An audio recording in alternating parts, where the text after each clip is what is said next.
Bismillahirrahmanirrahim. Abu Hanifah yang pertama, madhab yang pertama. Ini urutan dari tahun ya. Yang paling tuanya adalah Abu Hanifah. Beliau lahir tahun 80 Hijriah. Setelah itu Al-Imam Malik ibn Anas ibn Malik. Ayah beliau Anas bin Malik, tetapi bukan Anas bin Malik sahabat Nabi. Al-Imam Malik rahimahullah ta'ala, beliau berasal dari Yaman. Abu Abdullah. Yang ketiga Al-Imam Asy-Syafi'i. Siapa nama beliau? Nah, Masya Allah, Muhammad ibn Idris. Siapa kunyahnya? Kunyah, nama yang dimulai dengan Abu atau Ummu, itu namanya kunyah ya. Dan ini keistimewaan Arab, keistimewaan orang-orang Arab yang tidak ada di negeri lain. Ada nama Muhammad ibn Abdullah ibn Abdul Muttalib ibn Hashim ibn Abdi Manaf Ibnu Qusay, Ibnu Kilab, Ibn Murrah, Ibn Ka'ab, Ibn Lu'ay alaihi salatu wassalam. Dan untuk nama pun baiknya satu, cukup satu. Jangan berderet-deret 2, 3 nama, enggak. Sunnahnya satu. Rasulullah SAW namanya Muhammad. Ya, para nabi sebelumnya pun satu nama mereka semua, Ibrahim, Ismail, Yahya, Zakaria, Sulaiman, Daud, satu semuanya. Dan di antara kita mau mengamalkan sunnah Nabi Sallallahu Alaihi Wasallam, kita beri nama anak kita satu. Nama keduanya nama kita, nama sang ayah. Nama ketiga nama kakek. Nama ayah dari ayah. Ya.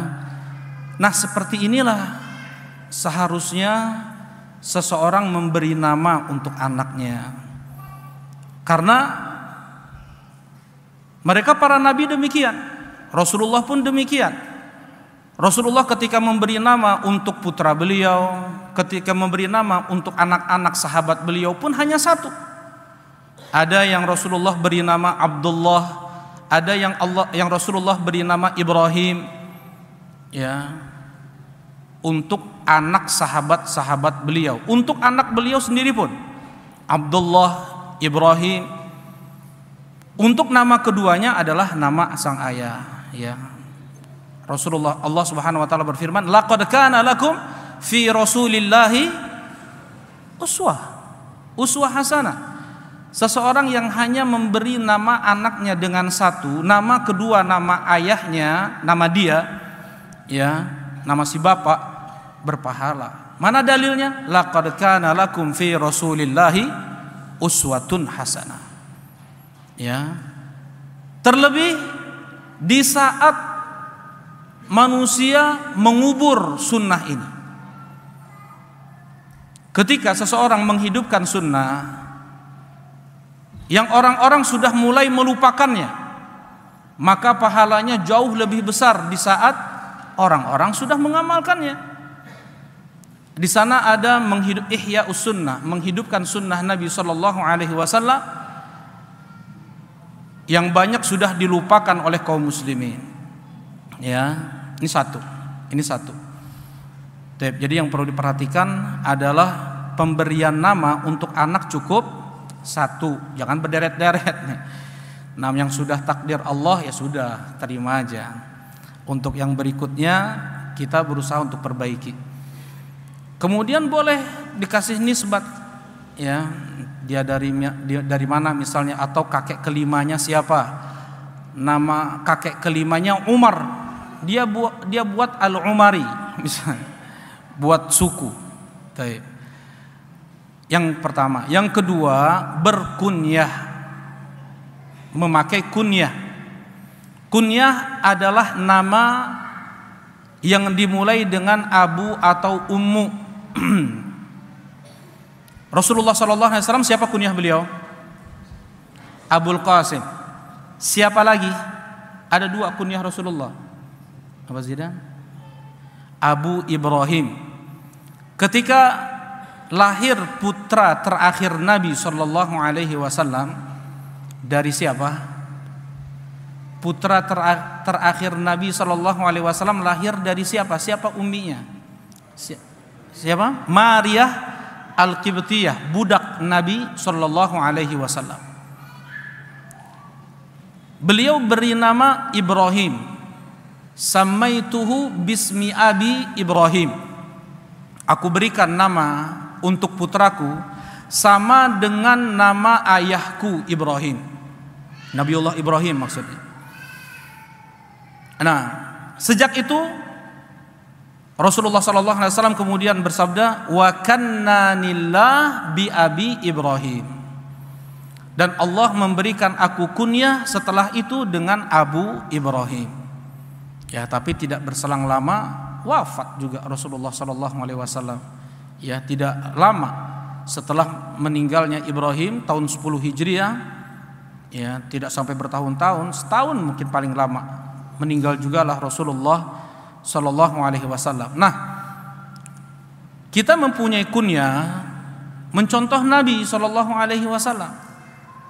Dan menurut adat kebiasaan Arab, ya, dan ini adalah keistimewaan Arab yang tidak ada pada bangsa lain.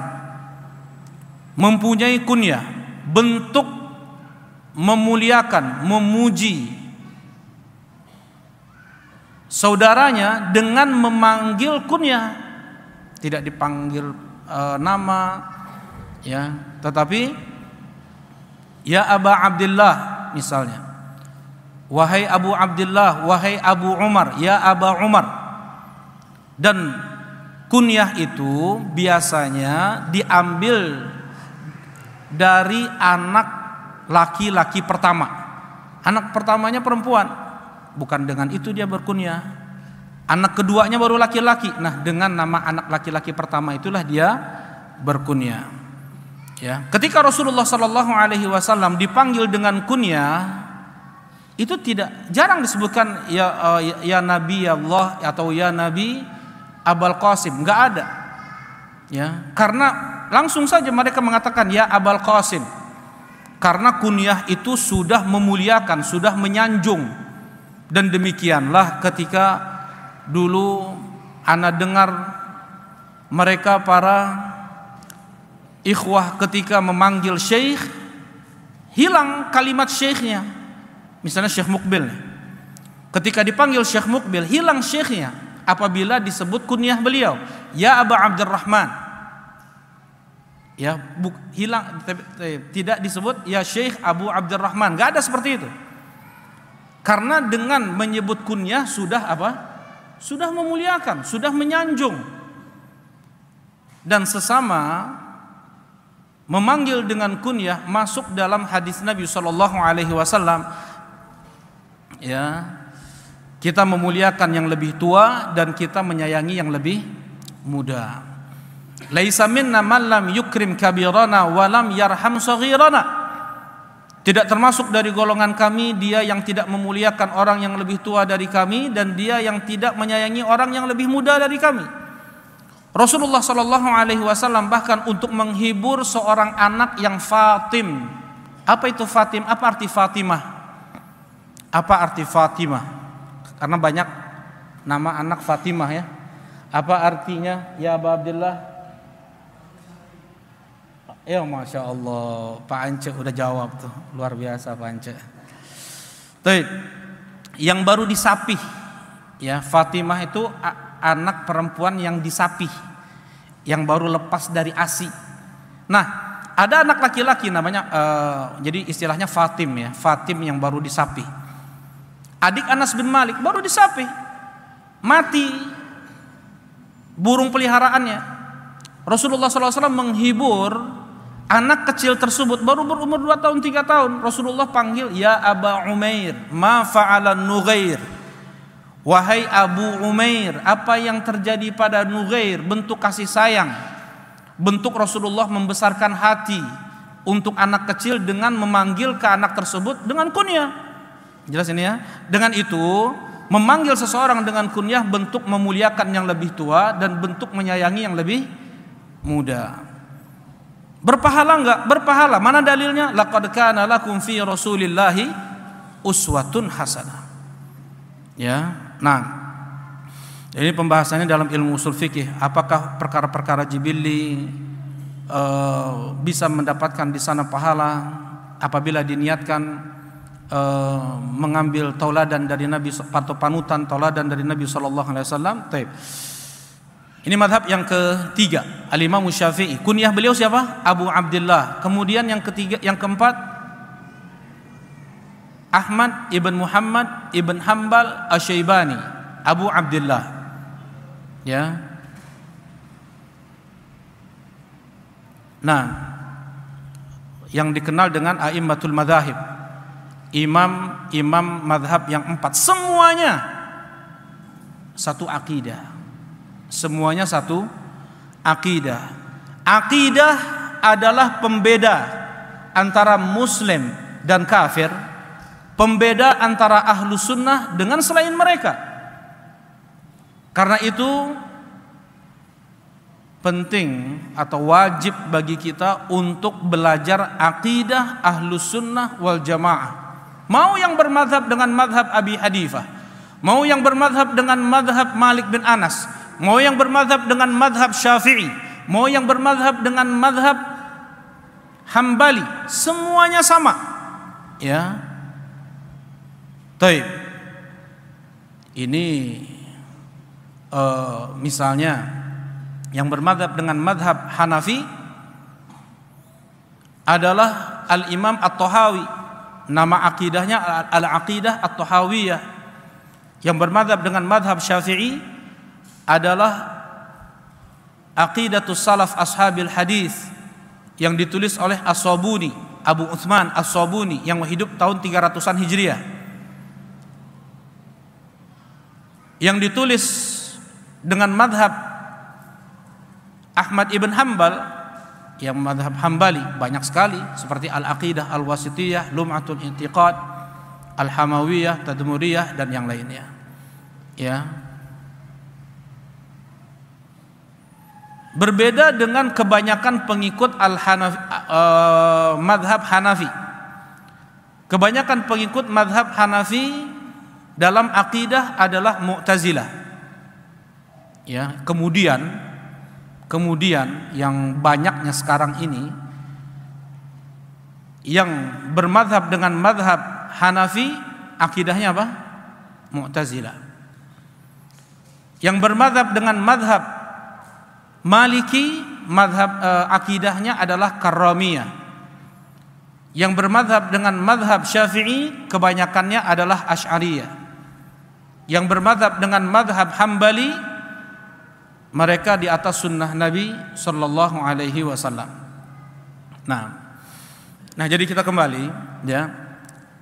Al-Quran ada yang diturunkan dengan sebab, ada yang diturunkan tanpa sebab. Yang diturunkan tanpa sebab adalah permasalahan-permasalahan apa tadi? Al-aqidah, permasalahan-permasalahan iman. Misalnya, lilladzina ahsanul husna wa ziyadah. Lilladzina ahsanul husna wa ziyadah. Di surat Yunus Allah Subhanahu wa taala berfirman, untuk mereka yang berbuat baik, pahala kebaikan untuk mereka. Wa ziyadah, ada tambahan lagi, ada bonus, kata Allah.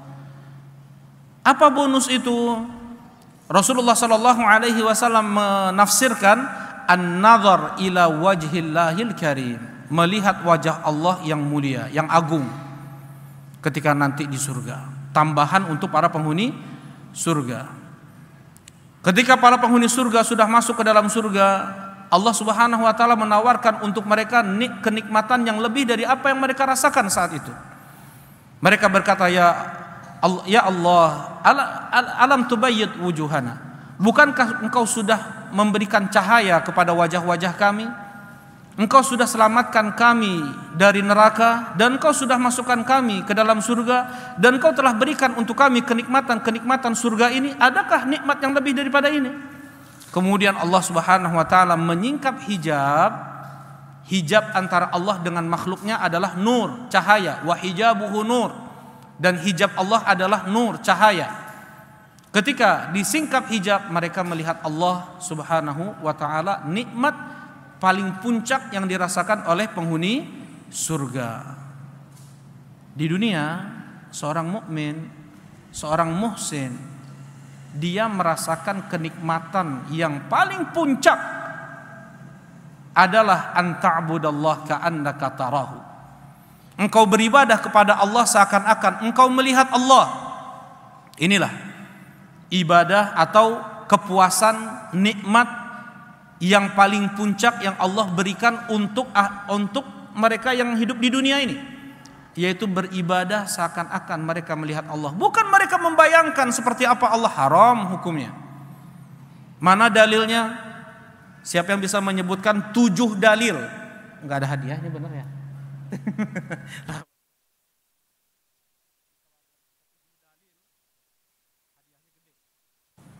Nah, 7 dalil bahwasanya kita tidak boleh membayangkan Allah di alam pikiran kita. Kita tidak boleh menyerupakan Allah dengan apapun di alam nyata. Untuk sekedar terbetik, terbayangkan dalam akal pikiran saja hukumnya haram, dan pastikan itu datang dari setan. Terlebih ketika menyerupakan Allah Subhanahu wa ta'ala dengan makhluk. Ini lebih lagi tingkat keharamannya, dosanya.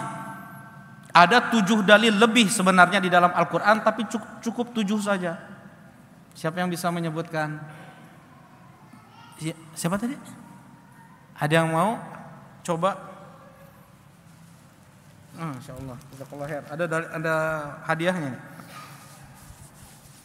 Enggak bisa dibagi 2, harus lengkap 7.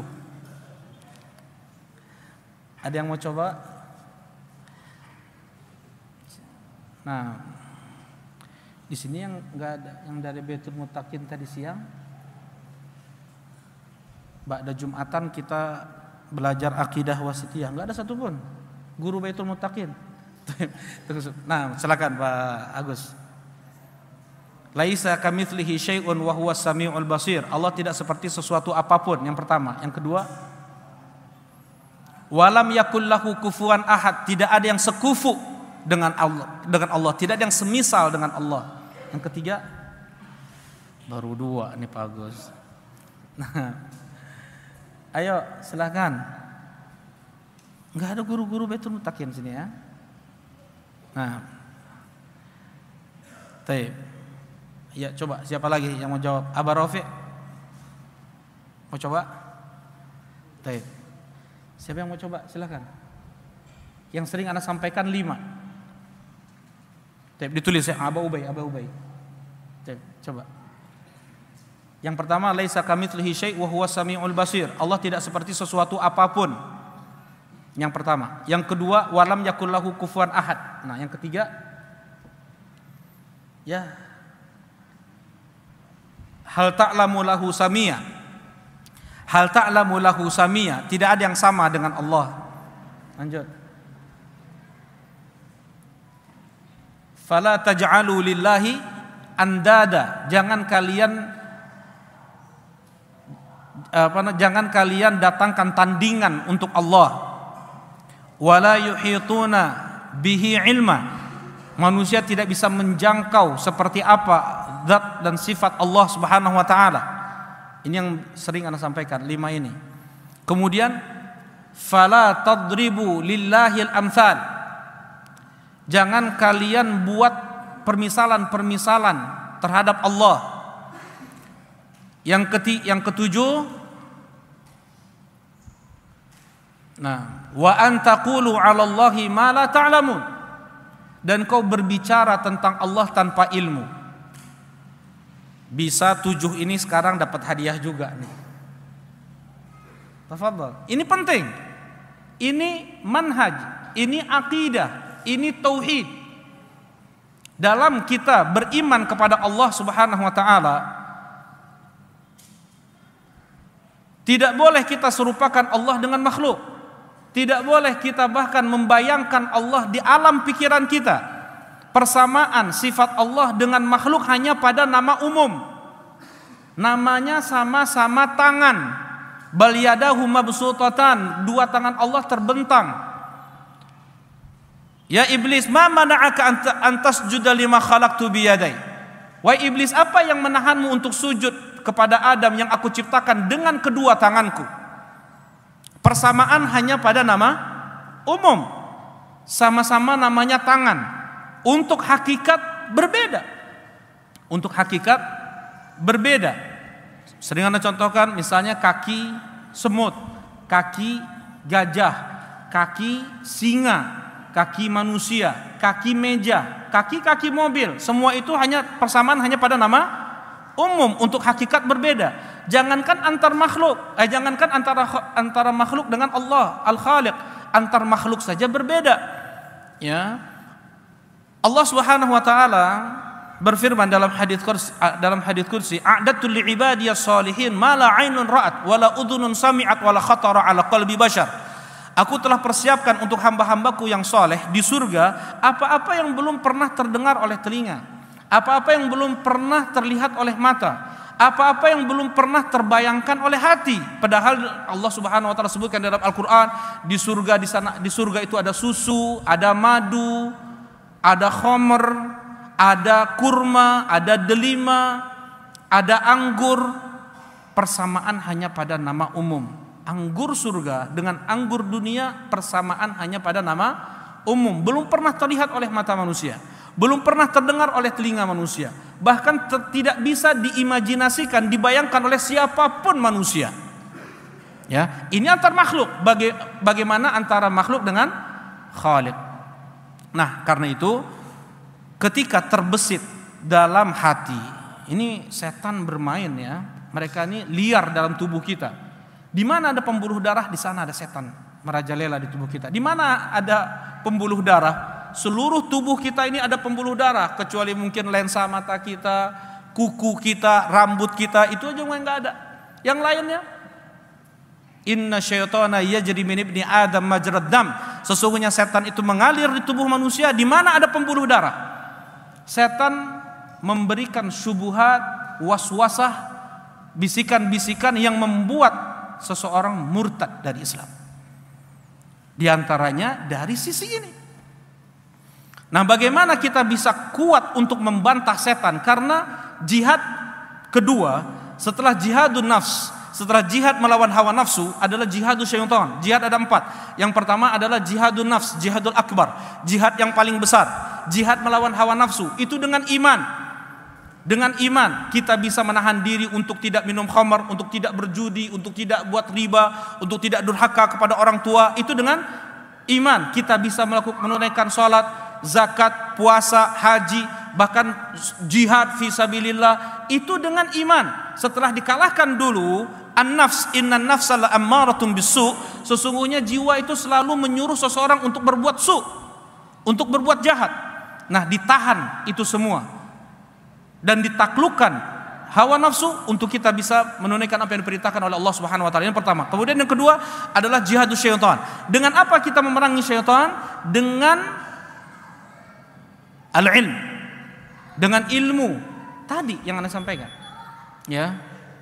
Dengan ilmu agama. Inna syaitana yajri min ibni adam majrad dam. Sesungguhnya setan itu mengalir di tubuh manusia di mana ada pembuluh darah. Terkadang seseorang dia bisa murtad hanya dengan mengucapkan kalimat kenapa. Gimana tuh? Hanya dengan bertanya kenapa. Diawali hanya dengan mengucapkan kalimat kenapa. Kenapa? Sering kita ucapkan, ya enggak? Kenapa?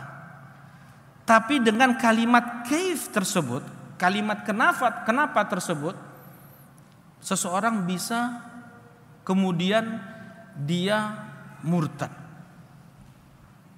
Dari sisi mana? Ya, Masya Allah, jazakallah khair Pak Agus. Gak dapat hadiah Pak Agus ya? Oh. Seseorang bertanya tentang takdir. Kenapa?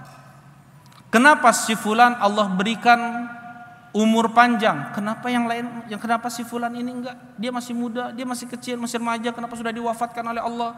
Kenapa orang ini sudah tua masih diberi umur panjang oleh Allah? Ya.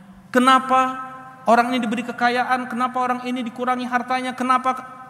Bertanya kenapa membuka pintu setan untuk mengingkari ketetapan takdir. Dan siapa yang ini udah belum masuk Isya? Sudah masuk Isya? Gimana? Azan dulu, salat dulu. Tunggu. Dan seseorang yang dia mengingkari takdir murtad, dihukumi oleh Abdullah ibn Umar ibn Khattab radhiyallahu taala anhu. Idza laqita haula'i fa akhbirhum anni bari'um minhum wa annahum bura'u minni. Andaikan kalian bertemu dengan mereka, kelompok yang mengingkari takdir, maka sampaikan aku berlepas diri dari mereka dan mereka pun berlepas diri dariku. Andaikan mereka mempunyai sebesar gunung Uhud emas, mereka sedekahkan di jalan Allah, Allah tidak akan terima dari mereka sampai mereka beriman terhadap takdir. Maksudnya apa? Mereka kafir. Mereka kafir karena mengingkari ilmu Allah, mengingkari Alkitabah, penulisan di Lauhul Mahfuz dan yang lainnya. Insyaallah kita lanjutkan ba'dal Isya ya. Alhamdulillah, sallallahu alaihi wasallam. Assalamualaikum warahmatullahi wabarakatuh.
Assalamualaikum warahmatullahi wabarakatuh. Mohon maaf sebentar, saya ada pengumuman sedikit kepada ibu-ibu dan bapak-bapak sekalian. Saya mohon waktu sedikit. Kami atas nama DKM Al-Aziz memohon kepada ibu-ibu yang di lantai 2 yang membawa anak kecil, dimohon menjaga ketertibannya.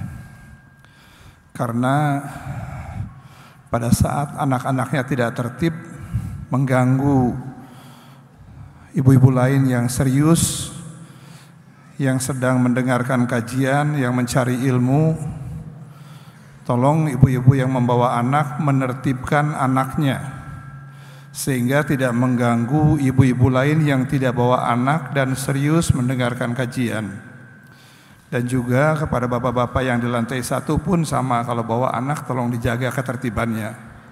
Kita semua lagi di majelis ilmu, di masjid yang kita hormati ini, tolong dijaga ketertibannya. Kami tidak melarang membawa anak, tapi kami memohon dengan sangat agar anaknya dijaga supaya tertib. Demikian yang bisa saya sampaikan. Wal afu minkum. Wassalamualaikum warahmatullahi wabarakatuh.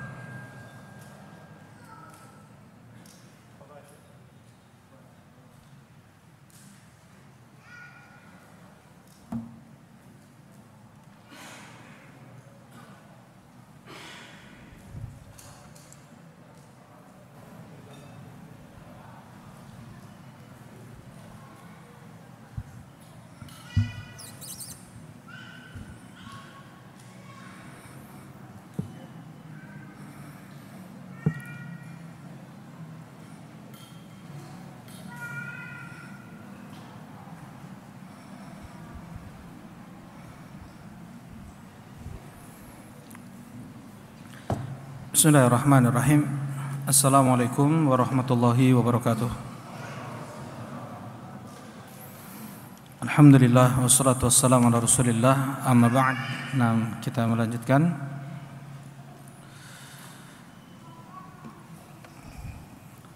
Melanjutkan kajian Muqaddimah fi Tafsir, pendahuluan sebelum kita masuk pada tafsirul Quran.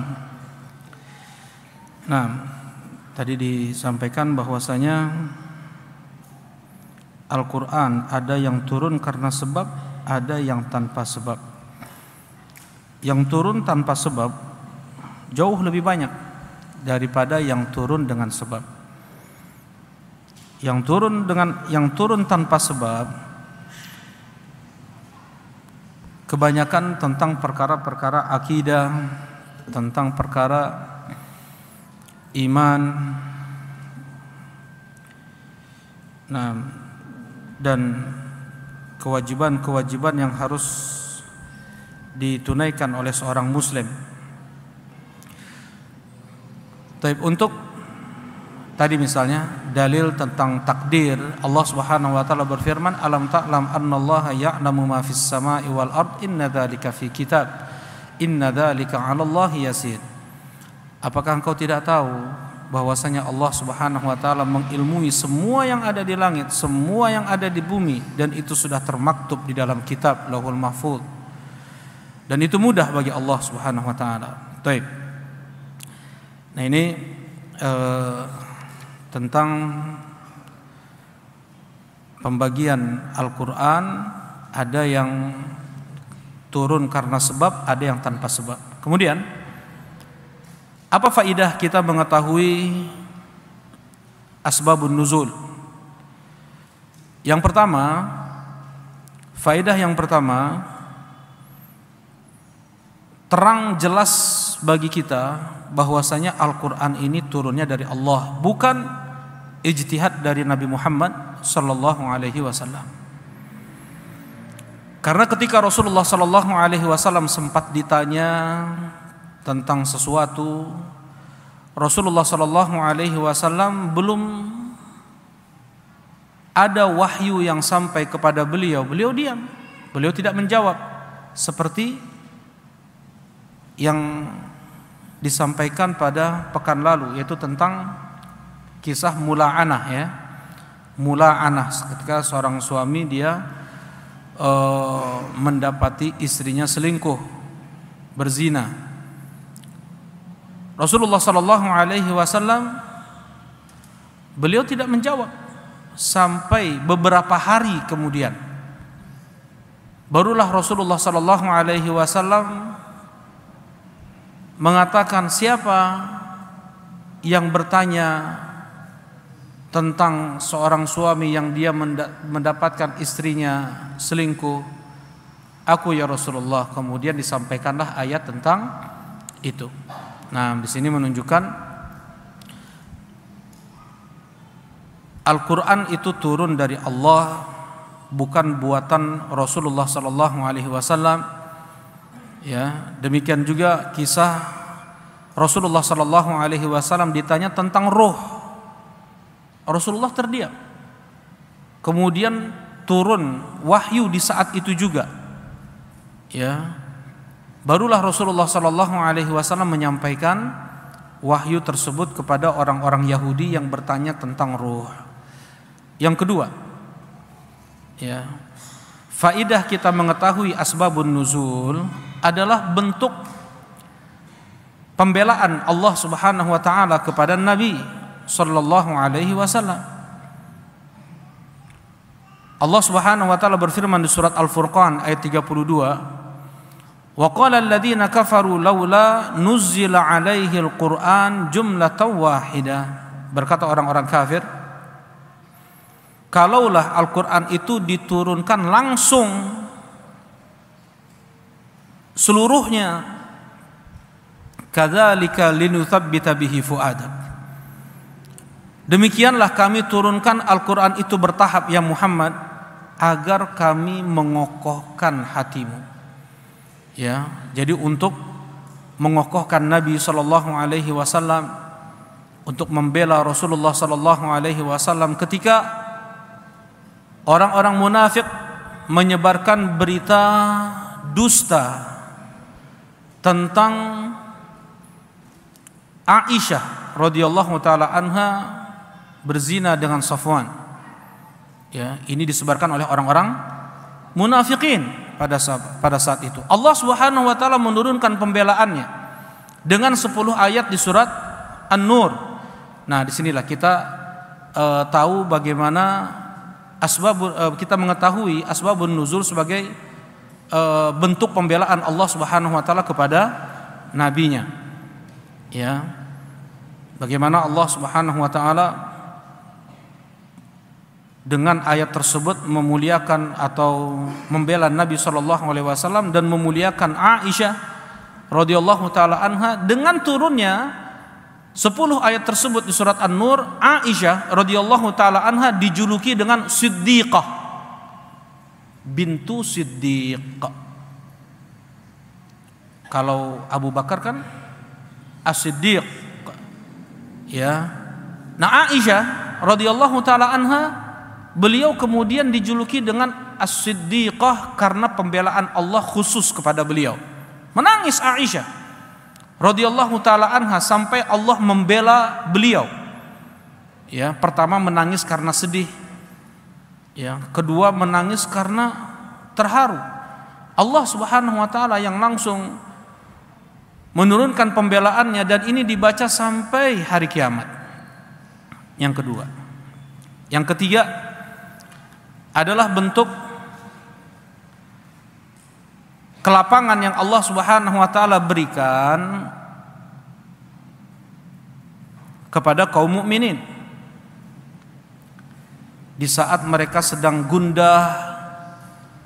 Allah turunkan untuk mereka ayat, surat yang dengan itu lapang hati mereka. Seperti kisah Rasulullah sallallahu alaihi wasallam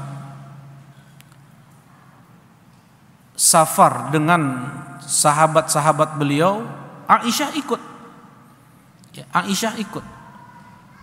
Kemudian di saat mereka singgah di satu tempat yang tidak ada air di sekitar mereka, dan mereka pun tidak membawa air pada saat itu, kata Aisyah, ya Rasulullah, kalungku hilang. Kalung yang kupinjam dari Asma, dari teteh beliau, dari Asma, kakak beliau, hilang. Minta dicarikan. Rasulullah cari, Aisyah juga nyari. Sampai larut malam, para sahabat pun mencari. Jadi jangan sampai mereka bermalam di situ, karena tidak ada air di dekat mereka dan mereka pun tidak membawa air sehingga sulit nanti untuk berwudu. Belum ada syariat tayamum. Belum ada syariat tayamum. Sampai tertidur Rasulullah sallallahu alaihi wasallam di pangkuan Aisyah. Datang Abu Bakar As-Siddiq radhiyallahu taala anhu memarahi Aisyah, ya, sampai ditusuk-tusuk tangan lengan Aisyah oleh Abu Bakar As-Siddiq dengan telunjuk. Ini gara-gara kamu kita terjebak di sini, kita nggak bawa air karena sekalung kita sampai seperti ini. Nah, marah Abu Bakar As-Siddiq kepada Aisyah. Sampai subuh. Subuh gimana mereka mau sholat? Nggak ada air. Akhirnya mereka sholat tanpa wudu. Belum ada syariat tayamum. Mereka sholat saja tanpa wudu. Rasulullah dan para sahabat sholat tanpa wudu, sholat subuh. Setelah selesai sholat subuh, turun kepada Rasulullah sallallahu alaihi wasallam ayat tentang tayamum di surat Al-Maidah. Ya. Dan Rasulullah tidak mengulangi lagi sholatnya, padahal sudah ada syariat tayamum dan masih ada waktunya. Tetapi Rasulullah sudah menunaikan sholat subuh tersebut tanpa wudu sekalipun. Jelasnya. Nah, kemudian ketika mereka, ya sudah berangkat aja lah, nggak usah dipikirkan kalung tersebut. Ketika mereka berangkat, ternyata kalung tersebut ada di tempat duduk unta itu, di bagian di tanah di mana duduk unta di sana. Ya, kemudian apa kata Usaid bin Hudair, salah seorang, masya Allah, ini ada karomahnya banyak, salah seorang wali Allah Subhanahu Wa Taala dari kalangan sahabat, Usaid ibn Hudair namanya. Mahia bi awwali barakatikum ya al Abi Bakar. Ini bukan berkah pertama kalian wahai keluarga Abu Bakar. Ya, jadi karena sebab Abu Bakar, karena sebab Aisyah, banyak ayat-ayat turun yang itu menjadi kelapangan untuk kaum muslimin. Jadi misalnya, mudah-mudahan tidak terjadi ini ya. Terkurung kita di masjid ini. Enggak ada air, enggak ada debu, enggak ada tanah untuk tayamum. Apa yang kita lakukan? Sholat tanpa wudu, tanpa tayamum. Jelas ini ya. Karena tayamum itu harus dengan tanah, harus dengan debu. Kalau enggak, untuk apa ditiup? Ya, baik. Memang ada 4 mazhab di sini, ada 4 pendapat, bukan 4 mazhab, ada 4 pendapat. Ada yang mengatakan, jadi ini ulama-ulama dulu sudah menyebutkan permasalahan ini, namanya faqidut tahurain. Nama permasalahannya adalah faqid at-tahurain, yaitu seseorang yang dia tidak mendapatkan 2 tohur alat bersuci. Apa itu? Air dan tanah atau debu. Tuh. Mereka sebutkan permasalahannya, contohnya ketika seseorang dikejar macan, dikejar singa, dia naik ke atas pohon, singa tersebut menunggu di bawah pohon berjam-jam. Sudah masuk waktu zuhur misalnya, masuk waktu asar. Apa yang harus dia lakukan? Jelas nih? Taib.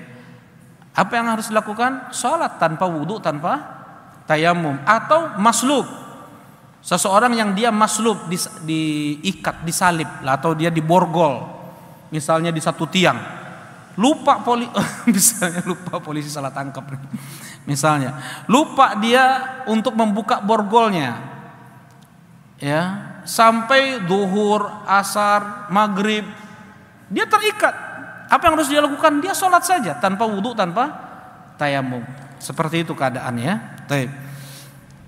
Nah, ini yang rajih dari 4 pendapat ini. Yang benar pendapatnya adalah dia sholat tanpa wudu, tanpa tayamum. Terkurung seseorang di masjid ini misalnya, ya la qaddarallah, mudah-mudahan tidak Allah takdirkan. La qaddarallah, mudah-mudahan tidak Allah takdirkan. Apa yang harus dia lakukan? Dia sholat tanpa wudu, tanpa tayamum. Ya, para ulama kemudian menyebutkan contoh seseorang yang dia terkunci di dalam kamarnya, tidak bisa dia keluar dari kamarnya. Ya, tidak ada tanah, tidak ada debu, bersih kamarnya, tidak bisa dia tayamum dengan tanah atau debu. Dia dia sholat tanpa wudu, tanpa tayamum. Nah, ini yang ketiga. Yang keempat, faidah kita mengetahui asbabun nuzul adalah bisa memahami ayat dengan benar. Kita bisa memahami ayat dengan benar. Ya. Seperti yang disebutkan oleh Asy-Syaikh Muqbil rahimahullahu taala, ayat tentang alladzina amanu wa lam yalbisu imanahum bidzulm ulaika lahumul amnu wa hum muhtadun. Mereka yang beriman, yang tidak tercampuri keimanan mereka dengan kezaliman, maka untuk mereka keamanan dan mereka mendapatkan hidayah. Ketika mereka mendengar, atau para sahabat mendengar ayat ini dari Nabi SAW, mereka mengeluh, ya Rasulullah, ayyuna lam yadhlim nafsahu. Ya Rasulullah, siapa di antara kita yang tidak menzalimi dirinya? Sekarang seperti ini. Kata Allah Subhanahu wa taala surah Al-An'am, mereka yang beriman dan tidak tercampuri keimanan mereka dengan kezaliman, maka untuk mereka keamanan di hari kiamat dan mereka dapatkan hidayah. Berarti yang mukmin zalim, dia tidak akan mendapatkan keamanan di hari kiamat. Azab. Siapa di antara kita yang tidak menzalim, yang tidak melakukan kezaliman? Ya enggak? Ya, ini berat bagi para sahabat. Ayyuna lam yadhlim nafsahu ya Rasulullah. Siapa di antara kita yang tidak melakukan kezaliman ya Rasul? Kita semua menzalimi diri kita sendiri. Semua bentuk kezaliman seseorang kepada Allah dengan kesyirikannya, baik syirik akbar atau syirik asghar, semua kezaliman yang dilakukan kepada Rasulullah sallallahu alaihi wasallam, ya, berupa apa? Melakukan perkara-perkara yang tidak ada tuntunannya dari Nabi sallallahu alaihi wasallam. Kezaliman yang dilakukan kepada orang tua, durhaka kepada orang, kezaliman yang dilakukan kepada pemerintah dengan mencelanya, mencacinya, ya, di warung kopi sekalipun menyebutkan kesalahan-kesalahan pemerintah. Khawarij, jentik-jentik khawarij, Ini harus sering disampaikan. Karena apa? Yang sangat rentan terkena syubhat khawarij adalah mereka yang punya ghirah dalam Islam. Berapa banyak ulama-ulama dulu, mereka dalam permasalahan akidah lurus semua kecuali hanya satu, yaitu apa? Seharusnya taat kepada pemimpin sekalipun zalim, tetapi malah dia memberontak, dia mencela, dia mencaci. Keluar dari ketaatan kepada pemerintah tidak harus dengan pedang, tidak harus dengan senjata, cukup dengan kata-kata kotor keluar, cukup dengan kata-kata keji, cukup dengan menyebarkan kejelekan pemerintah, dia sudah dikatakan khawarij. Siapa khawarij pertama kali yang muncul nih? Siapa namanya? Dapat hadiah. Ayo. Siapa? Ya, Aba Ibrahim. Dzul Khuwaisirah. Nah, fadhal. Ini nanti ya, atau sekarang boleh. Dzul Khuwaisirah At-Tamimi. Dzul Khuwaisirah ada dua. Ada Dzul Khuwaisirah At-Tamimi, ada Dzul Khuwaisirah Al-Yamani. Kalau Dzul Khuwaisirah At-Tamimi, dialah yang memberontak kepada Nabi dengan mengucapkan tiga kosakata. I'dil ya Muhammad. I'dil ya Muhammad. Berlaku adillah engkau ya Muhammad. Apa kata Umar bin Khattab? Ya Rasulullah, izinkan aku untuk memenggal kepala orang ini. Hanya dengan tiga kosakata, khawarij. Rasulullah menghukumi dia sebagai anjing-anjing neraka. Syarrul qatla tahta adi min sama wa khairul qatla man qataluhu kilabun nar. Seburuk-buruk yang terbunuh di kolong langit adalah mereka. Sebaik-baik yang terbunuh di kolong langit adalah yang mereka bunuh. Mereka itu adalah anjing-anjing neraka. Muslim. Mereka tidaklah murtad hanya karena mencela pemerintah. Muslim, ya, pemerintah muslim sekalipun zalim. Ini akidah Ahlus Sunnah wal Jamaah dimanapun. Tadi menurut mazhab Abi Hanifah, mazhab Malik bin Anas, Syafi'i, Hambali, ya. Dan yang membunuh Ali bin Abi Thalib itu guru ngaji. Siapa namanya? Ibnu Muljam. Orang pilihan Umar bin Khattab. Jarang Umar bin Khattab itu salah. Ya, jarang Umar bin Khattab itu keliru dalam memilih, dalam kebijakan-kebijakannya, karena memang mendapat rekomendasi dari Nabi SAW. In kana minkum muhaddatsun fa innahu Umar. Andaikan ada di antara kalian yang diberi ilham oleh Allah, maka dia adalah Umar bin Khattab. Ya. Berapa banyak ayat Al-Qur'an membenarkan pendapat Umar bin Khattab radhiyallahu taala anhu. Diangkat Ibnu Muljam ini di masa kekhilafahannya sebagai guru agama, guru Quran, guru agama untuk mereka yang baru masuk Islam. Di zaman kekhilafahan Ali bin Abi Thalib, dia terkena syubhat khawarij. Karena ngobrol di warung kopi, ya, menyebutkan keburukan-keburukan pemerintah, kekurangan-kekurangan pemerintah, menyebarkannya sehingga masyarakat benci kepada pemerintah, demo lah. Itu udah demo, itu udah termasuk khuruj 'alal hukam. Termasuk dia memberontak kepada pemerintah, sekalipun diizinkan oleh pemerintah. Ada kan demo yang diizinkan ya. Jadi gimana kalau diizinkan boleh, itu halal jadinya. Riba dihalalkan dibolehkan oleh pemerintah, dilegalkan oleh pemerintah, kemudian jadi halal? Enggak, tetap hukumnya haram. Man arada ayan sahali di sultan fala yubdihi alaniyah. Siapa yang mau menasihati pemimpin jangan terang-terangan, jangan di depan umum. Walakin ya'khud biyadih, ambil tangannya, wal yakhlu bih, berbicara, berduaan. Fa in qabila fadza, kalau seandainya diterima itu yang kita mau, wa illa faqad adda alladzi kana alaih. Kalau seandainya tidak diterima, kita sudah menunaikan apa yang itu menjadi kewajiban untuk hadis Nabi sallallahu alaihi wasallam. Jangankan untuk urusan menasihati pemimpin, untuk urusan cebok aja diajarkan di dalam Islam. Jadi jangan berpikir Islam tidak mengajarkan cara menasihati pemimpin yang salah. Dalam Al-Qur'an, Allah Subhanahu wa taala berfirman kepada Nabi Musa alaihi wasallam, "Idhhaba ila fir'auna innahu tagha. Faqula lahu qawlan layyinan la'allahu yatadzakkaru aw yakhsha." Wahai Musa, wahai Harun, pergilah engkau ke Fir'aun karena dia sudah melampaui batas, dan berbicaralah kepadanya dengan lembut, dengan santun. Mudah-mudahan dia sadar atau takut. Allah tahu Fir'aun tidak akan sadar, tidak akan tahu, tidak akan takut, tidak akan rujuk. Tetapi aturan dalam Islam seperti itu ketika mengingatkan, menasihati pemimpin. Nah, barakallahu fikum. Ya. Nah, jadi kezaliman yang dilakukan oleh seorang kepada pemerintah adalah dengan dia menyebarkan berita-berita hoax, dengan dia ikut menyebutkan keburukan-keburukan mereka, atau sampai mengeluarkan kata-kata kafir, mengucapkan kata nasallallahu alafiyah. Ya, man qala li akhihi ya kafir aw ya adu wallah wa laysa kadzalik faba'a biha ila ahadihima. Kata Rasulullah SAW, siapa yang mengatakan kepada saudaranya wahai kafir atau musuh Allah, kemudian tidak demikian, maka kembali kepada si pengucap. Dan tidak satu dua orang yang ana lihat, orang yang mudah untuk mengucapkan kalimat kafir kepada saudaranya, kembali kepada si pengucap itu sendiri. Ya, nasallallahu alafiyah. Nah, kezaliman. Kalau belum lagi kezaliman yang dilakukan oleh dia untuk kepada keluarganya, kepada sahabatnya, kepada tetangganya. Kalau seandainya seseorang dia tidak akan selamat di akhirat karena kezaliman yang dilakukan, siapa di antara kita yang bisa selamat ya Rasulullah?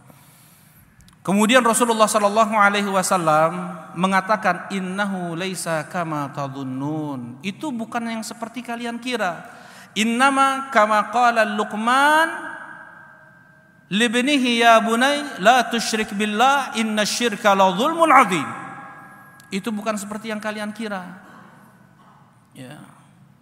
Tetapi sebagaimana ucapan Luqman kepada putranya, wahai putraku, jangan engkau syirik, karena kesyirikan adalah kezaliman yang sangat besar. Jadi apabila keimanan dicampuri dengan kesyirikan, maksud dari kezaliman di sini apa? Kesyirikan, maka dia tidak akan mendapatkan keamanan, pasti nggak akan mendapatkan syafaat Nabi Shallallahu Alaihi Wasallam. Orang yang mati belum sempat tobat dari riaknya. Riak syirik bukan? Syirik kecil, sekalipun riak, syirik kecil. Sum'ah, dia bersumpah dengan demi Allah, demi Rasulullah, apalagi pakai susuk, apalagi percaya dukun, percaya pawang hujan, percaya bintang-bintang zodiak, ya. Peramal-peramal, apalagi menyembelih, berkurban untuk jin, berkurban untuk gunung, berkurban untuk sungai, untuk laut. Qul inna salati wa nusuki wa mahyaya wa mamati lillahi rabbil alamin. Katakanlah sesungguhnya salatku, sesembelihanku, hidupku dan matiku hanya untuk Allah. Belum lagi dia yang mengatakan hidupku hanya untuk perusahaan ini, untuk si fulan, untuk klub sepak bola ini. Nasallallahu alafiyah. Ya. Kata Rasulullah sallallahu alaihi wasallam, likulli nabiyyin da'watun mustajabah. Setiap nabi memiliki doa mustajab. Fata'ajjala kullu nabiyyin da'watah. Setiap nabi sudah menyegerakan doa mustajabnya ketika di dunia. Faktabatu da'wati syafa'atan li ummati yaumal qiyamah. Aku tunda doa mustajabku sebagai syafaat untuk umatku nanti di hari kiamat. Fahiya na'ilatun insyaallah. Dan sesungguhnya syafaatku akan diraih insyaallah. Man mata min ummati la yusyriku billahi syai'a. Siapa yang mati dari kalangan umatku yang dia tidak menyekutukan Allah sekecil apapun, riya sekalipun, ya, enggak akan mendapatkan keamanan. Tidak mendapatkan keamanan orang yang mati dalam keadaan syirik, ya, mau syirik besar atau syirik kecil tadi. Karena itu jadid at-taubah, terus perbaharui tobat, terus kita bertobat. Rasulullah SAW diriwayatkan satu hari 60 sampai 100 kali. Dalam riwayat yang lain sekali duduk Rasulullah SAW beliau bertobat 60 sampai 100 kali. Sekali duduk mengucapkan astagfirullah wa atubu ilaih. Baik.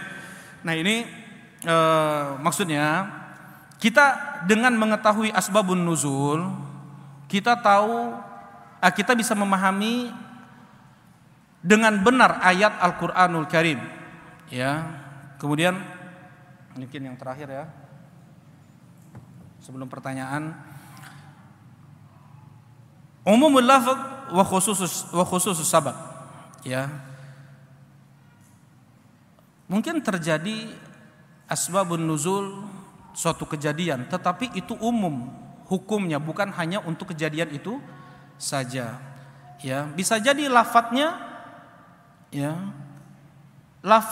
atau kejadiannya khusus, tetapi karena lafadznya itu umum mencakup seluruhnya. Dan disebutkan contohnya oleh Syekh Muqbil rahimahullahu taala, seseorang yang dia jatuh pada maksiat. Ya, dia jatuh pada maksiat. Kemudian sahabat tersebut setelah selesai sholat zuhur datang kepada Nabi SAW. Ya Rasulullah, aku telah melakukan seperti ini.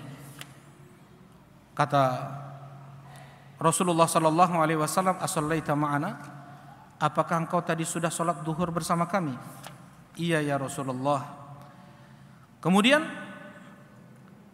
sahabat Ansar tersebut atau turun kepada Nabi SAW ayat di surat Hud, innal hasanat yudhibnas sayyiat. Sesungguhnya amal soleh itu menggugurkan dosa. Tadi jadi sebelum sholat zuhur ada salah seorang Ansar melakukan maksiat. Ya, dia khilaf sampai dia melakukan maksiat. Nah, menyentuh wanita. Kemudian maksiat besar.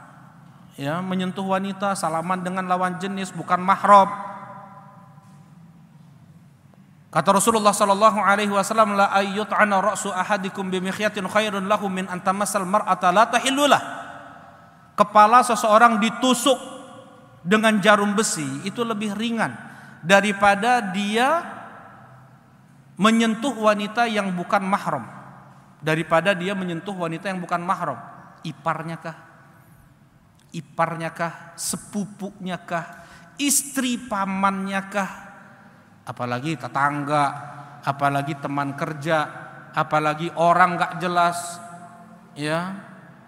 Nah, kemudian Rasulullah SAW bertanya, orang tersebut datang pada Rasulullah dan bertanya, Rasulullah, aku telah melakukan ini. Kata Rasulullah SAW, kau tadi sholat dengan kami? Iya ya Rasulullah. Innal hasanat yudhibnas sayyi'at. Dan turun kepada Nabi SAW ayat, sesungguhnya amal soleh, kebaikan itu menggugurkan dosa-dosa. Sahabat tersebut berkata, Ali hadza wahdi ya Rasulullah. Apakah ayat ini khusus turun untukku ya Rasulullah? Kata Rasulullah SAW, Balli ummati kullihim. Tidak, tetapi ini untuk seluruh umatku. Baik. Bahkan terkadang Rasulullah SAW berdalil dengan ayat yang itu turun untuk orang kafir. Rasulullah SAW berdalil untuk Ali bin Abi Thalib. Ya. Nah, sebagaimana di surat Al-Kahfi,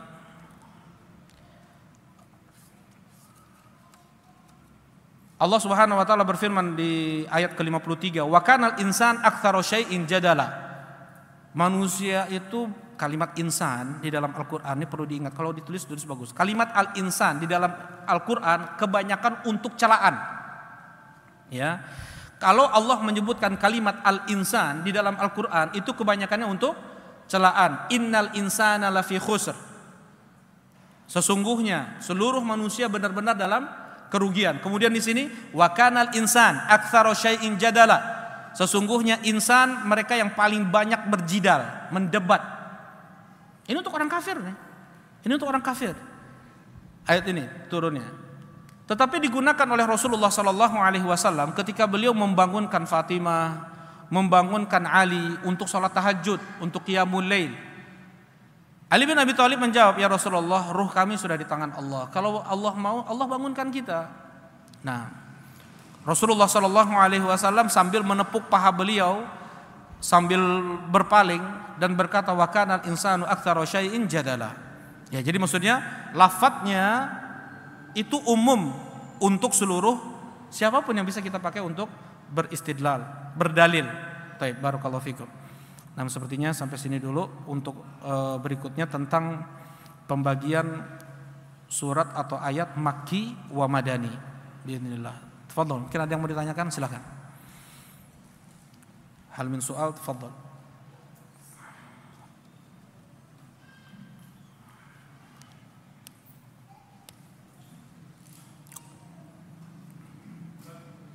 Tafadhol, Aba Hanif. Waalaikumsalam warahmatullahi.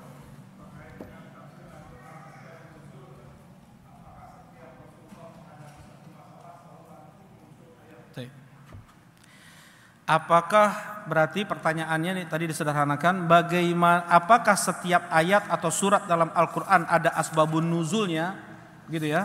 Baik. Dijawab oleh Asy-Syaikh Muqbil rahimahullahu taala. Nah.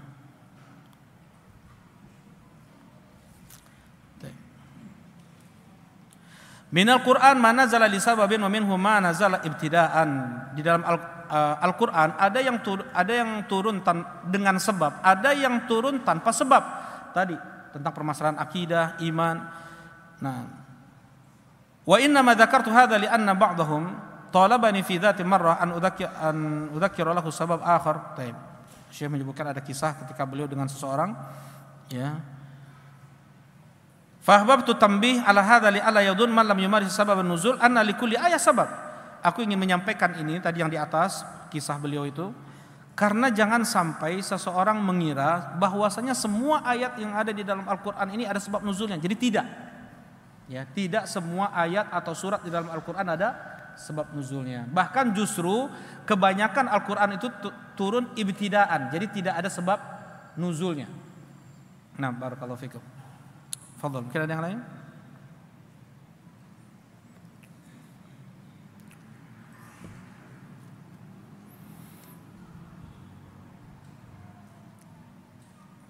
Gus bareureumnya panonnya.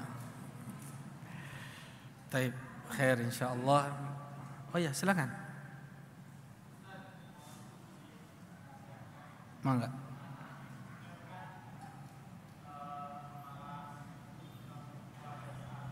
Gimana, Afan?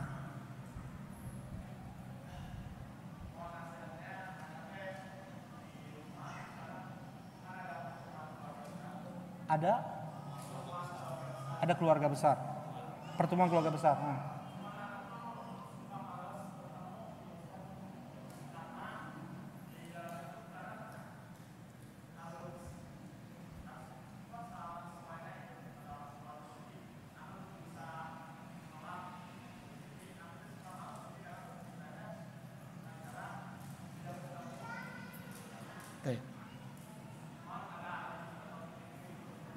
Barakallahu fikum, jazakumullah khair. Perlu penjelasan kepada mereka. Terkadang mereka melakukan seperti itu karena mereka tidak tahu. Jadi perlu kita sampaikan kepada mereka untuk yang bukan mahram, tidak boleh untuk bersentuhan, disampaikan. Ya. Dan biasanya betul di kali pertama, kedua mereka masih agak sedikit ngeyel gitu ya. Tapi kemudian karena mereka sudah disampaikan, karena mereka sudah dengar dari kita, mereka pun akan menjaga diri juga. Tapi kalau tidak pernah kita sampaikan kepada mereka, mereka akan menganggap kita ini sombong, ya, ini ajaran baru. Bilang ini dari Nabi. Inilah ajaran Islam yang sudah dilupakan oleh banyak kaum muslimin. Untuk menjaga, untuk memuliakan juga. Dan berapa banyak kerusakan terjadi karena sebab itu. Kata Rasulullah SAW, iyyakum waddukhulu 'alan nisa. Jangan kalian masuk ke area wanita. Ya. Ya Rasulullah, ara'aital hamu? Bagaimana dengan ipar? Alhamu maut. Ipar itu justru kematian, kata Rasulullah. Yang paling mudah seseorang untuk dia berkhianat, ya, dengan ipar. Seperti itu. Ya, jadi perlu ada penjelasan dulu. Ya, mudah-mudahan Allah beri hidayah, banyak doakan mereka. Ya, jadi kerabat itu banyak doakan mereka. Jangan putus-putus kita doakan mereka di sujud kita. Ya, kasih kita kasih tulisan, artikel, sekarang ada WhatsApp kan, banyak sekali flyer-flyer tentang ini, hadis-hadis seperti itu disampaikan di grup keluarga. Mudah-mudahan mereka paham. Ya kalau kita hanya sekedar mengurung diri saja tanpa kita sampaikan, mereka akan bersuudzon kepada kita. Berdosa mereka karena sebab kita. Ya mereka berdosa, bersuudzon, nanti ghibah, gosip, macam-macam karena sebab kita sendiri. Tapi kalau seandainya mereka ghibah, mereka gosip, setelah kita menyampaikan penjelasan kepada mereka, setelah kita menyampaikan al-haq, itu memang sudah konsekuensi dalam beramar ma'ruf wa nahyu anil munkar, mendapatkan pahala kitanya. Kalau enggak, kita dapat dosa juga bisa. Ya. Baik, barakallahu fiik. Nah, antum jazakumullah khair. Silakan. Waalaikumsalam. Oh iya, baru dua ya. Nah, tadi Anda mau sampaikan sebenarnya, ingat Anda tadi nggak lupa, cuman sengaja Anda nggak selesaikan karena khawatir kelamaan. Jihad yang keempat adalah jihad yang ketiga. Jihad yang pertama jihad hawa nafsu, dilawan pakai apa? Iman. Jihad syaitan, dilawan dengan ilmu. Kalau nggak ada ilmu dia gampang terkena syubhat, macam-macam. Ya baik kemaksiatan yang dilakukan dengan hati, dengan lisan atau dengan perbuatan karena syubhat. Kayak tadi misalnya, wah sepupu aja lah, nggak apa-apa salaman misalnya. Ya ini dari ustadz ini, dari ajengan ini, kita harus bisa jawab. Jelas itu ya. Kita harus bisa jawab. Kalau seandainya kita bisa jawab, kita tahu hadisnya, mau yang mengatakan adalah ustadz, ulama, siapapun, enggak kita gubris. Ya ayyuhalladzina amanu la tuqaddimu baina yadayillahi wa rasulih. Wahai orang-orang beriman, jangan kalian dahulukan ucapan siapapun daripada ucapan Allah dan Rasulnya. Berapa banyak sekarang dai-dai yang tidak menyampaikan permasalahan ini? Enggak mereka sampaikan, yang mereka tahu. Tidak mereka sampaikan permasalahan sinfani min ahlin nari lam arahuma, dua penghuni neraka yang belum aku pernah lihat keduanya. Di antaranya nisaun kasiyatun ariyatun mumilatun ma'ilat la yadkhulunal jannata wa la yajidna rihaha. Wanita yang berpakaian tetapi telanjang, jalannya dilenggak-lenggokkan, rambutnya dibuat seperti punuk unta, mereka tidak akan masuk surga. Bahkan mereka tidak akan mencium harumnya surga. Ini malah suami yang nyuruh istrinya untuk berpakaian seperti itu, membentuk tubuh lah sebagian. Ya, ini yang jadi kita harus tahu ilmu agama untuk bisa membantah syubhat syaitaniyah. Ya, belum lagi syubhat-syubhat udah kelas-kelas kakap nih. Ya, kelas-kelas kakap. Apa syubhatnya yang dibuat oleh setan dari dulu sejak ratusan tahun yang lalu? Jangan kalian mencoba untuk belajar ilmu agama langsung dari Al-Qur'an atau hadis.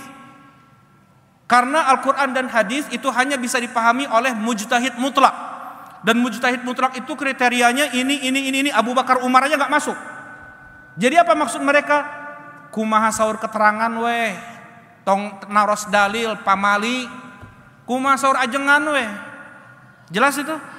Bagaimana dididik mereka untuk taklid? Apa kata ulama ikuti, jangan tanya dalil. Nah, dan ini sejak ratusan tahun yang lalu sudah dibuat oleh setan. Setan manusia dan jin. Dan nanti akan kita bahas insya Allah tentang Al-Quran ini seluruhnya muhkam, Al-Quran ini seluruhnya mutasyabih. Ada Al-Quran sebagian muhkam dan mutasyabih. Nanti agak bingung kan, makanya nanti insya Allah akan kita bahas insya Allah. Taib. Yang ketiga adalah jihad melawan orang-orang munafik. Satu, jihad al-fusaq, orang-orang muslim fasik. Jihad al-kafir, al-mu'ahad, wal musta'man, wal dhimmi. 5. Ya. Yang ketiga adalah jihad melawan 5 orang. Jihad melawan 5 orang. Siapa 5 orang ini? Munafikin. Munafikin. Yang kedua muslim fasik. Yang ketiga orang kafir tapi dia dhimmi, tinggal di negeri kaum muslimin, bayar pajak. Musta'man orang kafir yang masuk ke negeri Islam yang dijamin keamanannya. Mu'ahad, orang kafir yang ada perjanjian damai antara kita dengan mereka. Yang kata Rasulullah, man qatala mu'ahadan lam yarah raihatal jannah. Siapa yang membunuh orang kafir yang 3 jenis ini, maka dia tidak akan mencium harumnya surga. Yang orang bom bunuh diri, ya, dia membunuh kafir, dia membunuh kafir sekalipun, tetapi dia mu'ahad, tetapi dia zimmi misalnya, tetapi dia musta'man misalnya, lam yarah raihatal jannah, dia tidak akan mencium harumnya surga. Kata Rasulullah, man qatala nafsahu bi syai'in udziba bihi yaumil qiyamah. Siapa yang membunuh dirinya dengan sesuatu, dengan itu dia diadab di hari kiamat. Gak ada dalilnya satupun dalam Islam membolehkan bom bunuh diri, sekalipun itu di tengah orang-orang kafir. Gak ada satupun dalil. Malah yang ada adalah ancaman, mereka yang bom bunuh diri, dia akan diazab dengan itu. Man qatala nafsahu bi syai' udziba bihi yaumil qiyamah. Siapa yang membunuh dirinya dengan sesuatu, dengan itu dia diazab di hari kiamat. Ini diperangi dengan 2 hal, lisan dan tulisan. Ya, al-lisan wal kitabah, lisan dan tulisan. Jadi tidak boleh adu fisik, tidak boleh berkelahi. Ya, dengan muslim sekalipun dia fasik. Sibabul muslim fusuq wa qitaluhu kufur. Mencela seorang muslim adalah suatu kefasikan, dan berkelahi dengan muslim suatu kekufuran. Munafik di zaman Nabi, tahu Rasulullah SAW munafik, gak pernah Rasulullah SAW memerangi mereka dengan senjata, tetapi dengan lisan dan tulisan, didakwahkan. Dakwah kepada mereka yang 5 ini, ya mudah-mudahan mereka mendapatkan hidayah. Yang keempat adalah jihad kafir harbi. Jihad memerangi orang kafir yang harbi, yang memang halal darahnya, seperti orang-orang Yahudi sekarang ini yang mengambil harta kaum muslimin di Palestina, dia yang menindas kaum muslimin di sana, halal darah mereka itu. Mereka itu apa namanya tadi? Kafir harbi, barulah diperangi dengan senjata. Jangan sini ya. Ini jihad. Satu lagi, fadhol.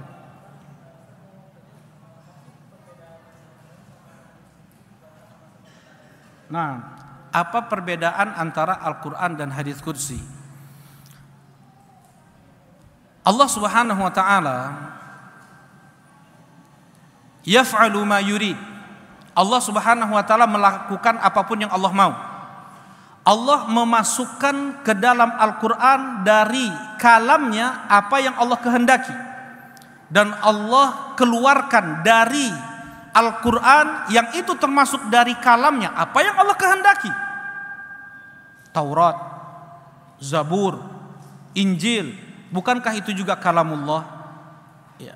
Al-Quran hanya bagian sangat kecil dari kalamullah yang sangat luas. Kata Allah Subhanahu wa ta'ala, "Qul law kana al-bahru midadan li kalimati rabbi la nafida al-bahru qabla an tanfada kalimatu rabbi walau ji'na bimithlihi madada."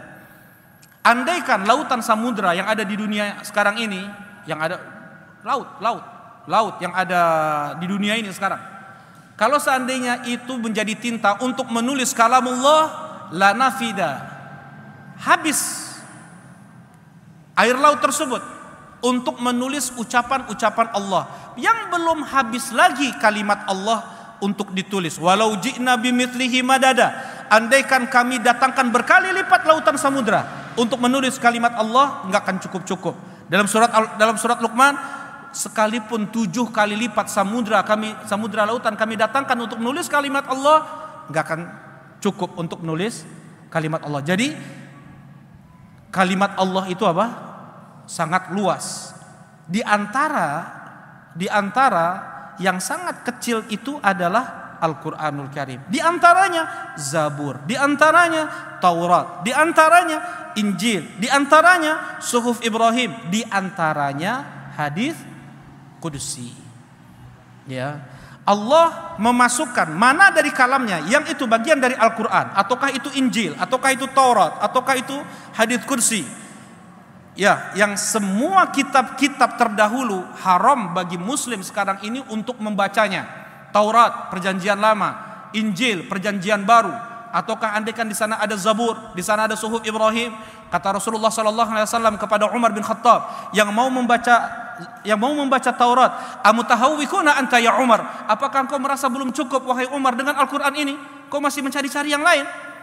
Laukana Musa hayyan lama wasi'ahu illa tibai.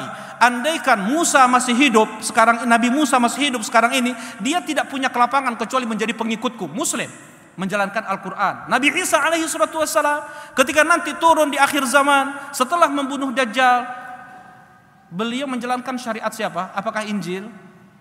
Quran. Taib. Jadi Allah menentukan menurut kehendaknya, wala yus'alu amma yaf'al. Apa yang Allah perbuat kita tidak tanya, dan tidak punya hak kita untuk mengkritisi kebijakan, ketentuan, hukum, ketetapan Allah Subhanahu wa taala. Mana yang itu Al-Qur'an, mana yang itu firman, mana yang itu hadis qudsi. Nah, ada perbedaan. Al-Qur'an boleh dibaca ketika sholat, hadis qudsi enggak. Tidak boleh dibaca ketika sholat, malah batal sholat seseorang. Ya, Al-Qur'an 1 huruf 10 kebaikan. Tidak demikian dengan hadis qudsi. Nah, barakallahu fikum. Gitu mungkin ya. Nah, kita cukupkan kajian kita pada malam ini. Mudah-mudahan ada manfaat yang bisa diambil. Subhanakallahumma rabbana wa bihamdika asyhadu an la ilaha illa anta astaghfiruka wa atubu